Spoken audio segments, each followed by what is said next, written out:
Hello and welcome to Pyrford TV Arts Spring Edition 2016. I'm Tim Matthews. On today's show, we'll welcome in spring with some poetry from that great 19th century English poet William Morris. We'll see what's on in the working arts world, and our special feature on this edition will be to commemorate the English father of science fiction, H.G. Wells, who wrote so many of his great novels here in Woking. But we begin by celebrating the new season with a traditional poem by William Morris. Born in 1834, Morris was to become a prolific writer of poetry, fiction, essays, and translations of ancient and medieval texts. His first poems were published when he was just 24 years old. Taken from Poems by the Way, a collection published in 1891, with music by Lance Jones. Here's Pat Boothman reading Spring's Bedfellow.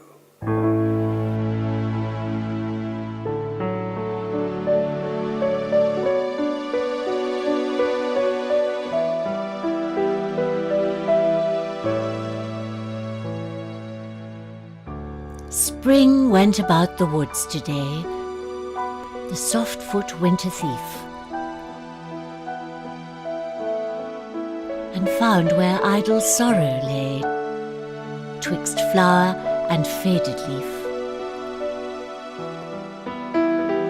She looked on him, and found him fair, for all she had been told. She knelt down beside him there, and sang of days of old. His open eyes beheld her naught, yet gan his lips to move. But life and deeds were in her thought, and he would sing of love. So sang they till their eyes did meet, and faded fear and shame.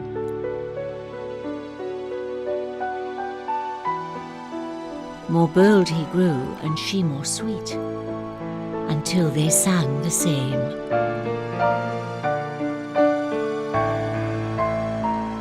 Until, say they who know the thing, their very lips did kiss, and sorrow laid abed with spring begat an earthly bliss.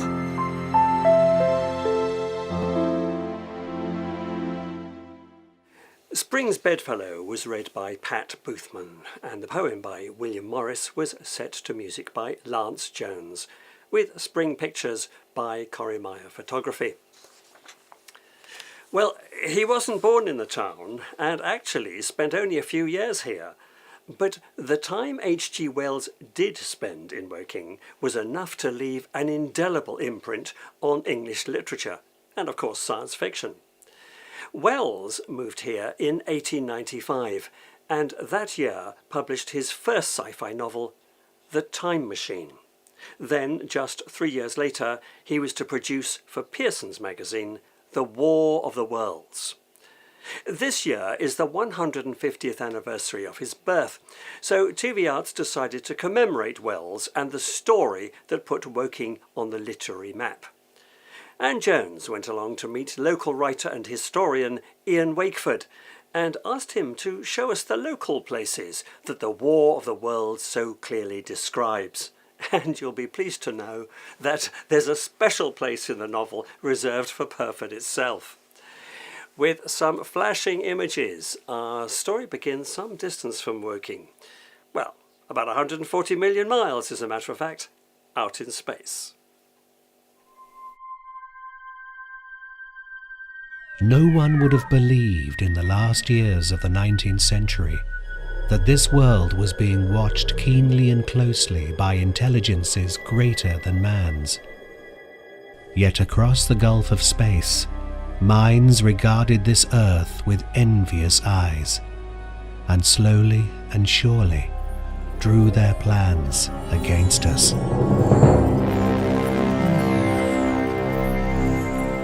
So this is the sandpits. This is where the first cylinder that the Martians landed.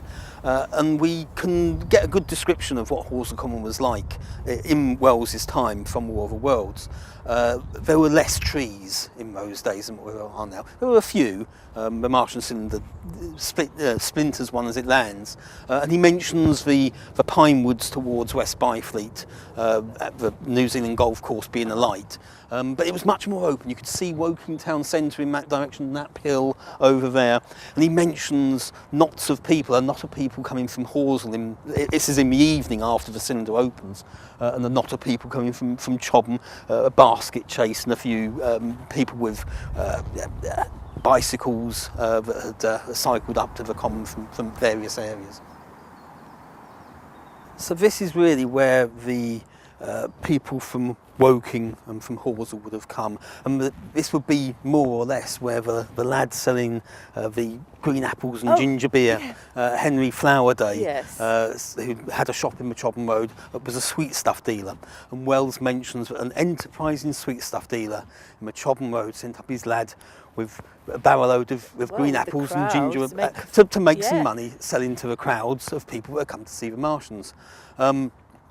I imagine Wells going around Woking with a little notebook, noting down suitable people and places to be destroyed by his Martians, as he says in his autobiography.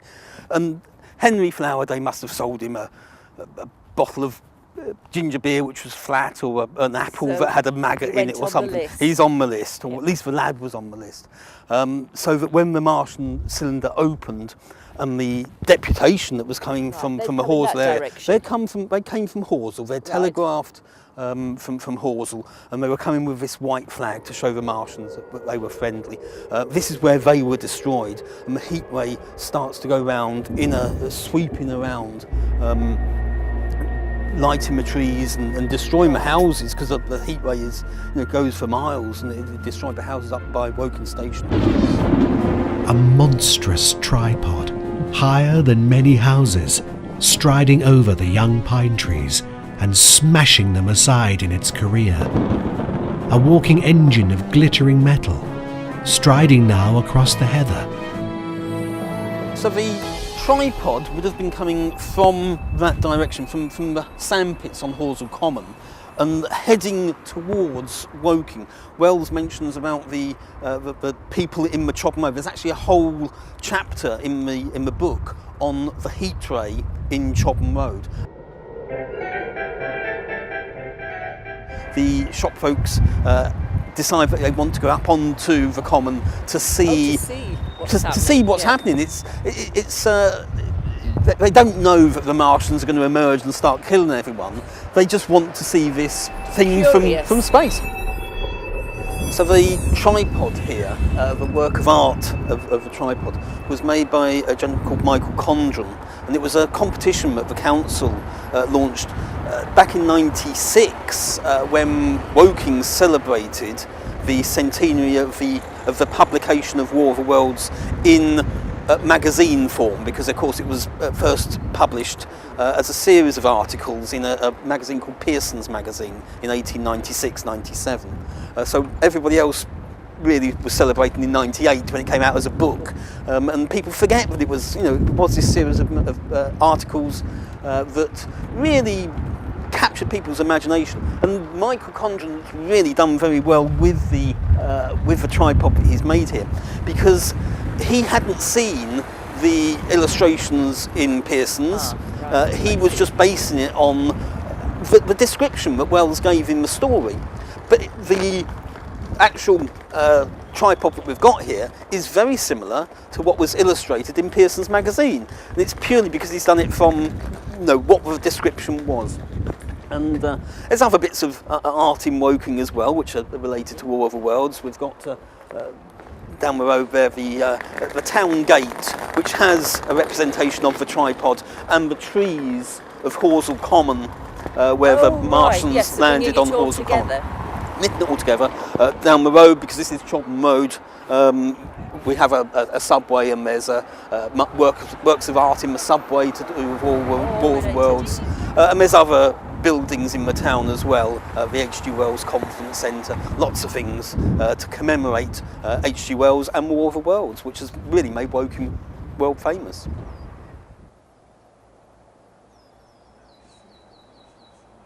The narrator on the Saturday evening realises that their house on Maybury Hill is in danger when the Martian's heat ray from Horsell Common goes through the Oriental College and hits the corner of their house. Now, his instinct is to take his wife to safety at Leatherhead. That's where his cousin lived. So they go out from Maybury Hill, out through Old Woking actually, and send to get to Leatherhead. But because he'd only borrowed the cart and he promised the landlord he'd bring it back, having left his wife at Leatherhead in the safety of a cousin, comes back through Ripley and comes that way and through the valley of the Way up past the church here. And it's just as he goes, he says that just ascending the little church, the little hill beyond Pyrford Church, that the clock strikes midnight. As I ascended the little hill beyond Pyrford Church, the glare came into view again, and the trees about me shivered with the first intimation of the storm that was upon me. Then I heard midnight pealing out from Pyrford Church behind me, with its treetops sharp against the red.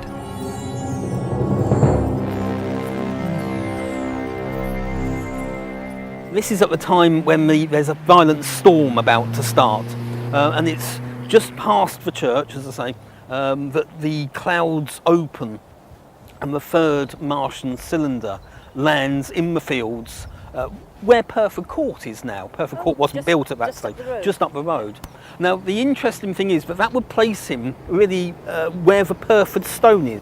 And that's significant because there is this story attached to the Pyrford Stone that was told by locals to anybody, people that came and didn't know the area, and that is that if you stand by the Pyrford Stone at midnight, when the church clock strikes 12, the stone will turn and you will be turned to stone. And it's a joke really, because as you can see, there isn't a church clock, there is no bell, it cannot happen. But it's told to catch people out, to work out who is local and who isn't. It's not something that anybody would really notice when they're reading The War of the Worlds, but it's wonderful that he's got a little bit of local legend, ancient legend, incorporated into a science fiction story. And it really, from a local point of view, must have been something that everyone would have picked up on. It's just a part of the story, but it's an important part from a local point of view.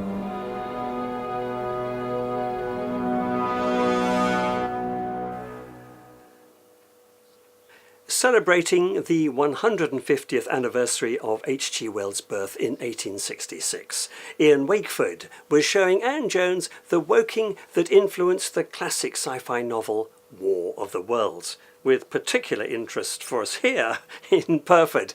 And you'll be interested to know that Anne Jones will be in conversation with Ian in our summer special. Well, you're watching Pyrford TV Arts Spring Edition, and it's time now for our What's On feature. It's Works of Art.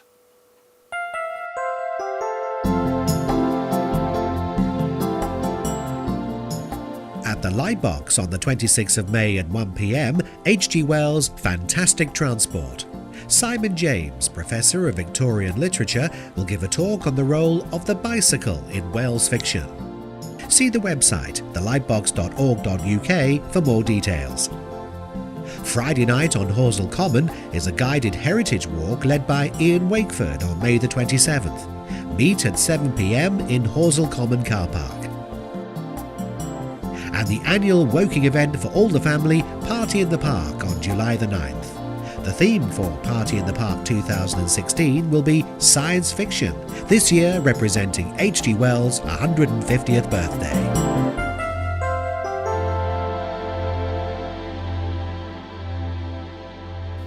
Works of Art, our regular notice board for local arts events. And if you'd like your arts events to be included in October's edition, then get in touch by August, please, using the address on the screen now. Well, that just about wraps up this edition of Pyrford TV Arts Spring Edition 2016. Remember, all the background information can be found on the TV Arts website, www.pyrfordtvarts.wix.com/arts, and scroll through the pages. Well, thanks to all our guests for their contributions to the programme and the production team who put the show together. A new edition of TV Arts returns to your screen in the summer with a preview of the show on the website just before then. And of course, you can follow us on Twitter at #PyrfordTVArts. Well, that really is it for today. I'm Tim Matthews, and from all of us in the studio, thank you very much for watching. We'll see you in the summer. Okay, until then, bye-bye.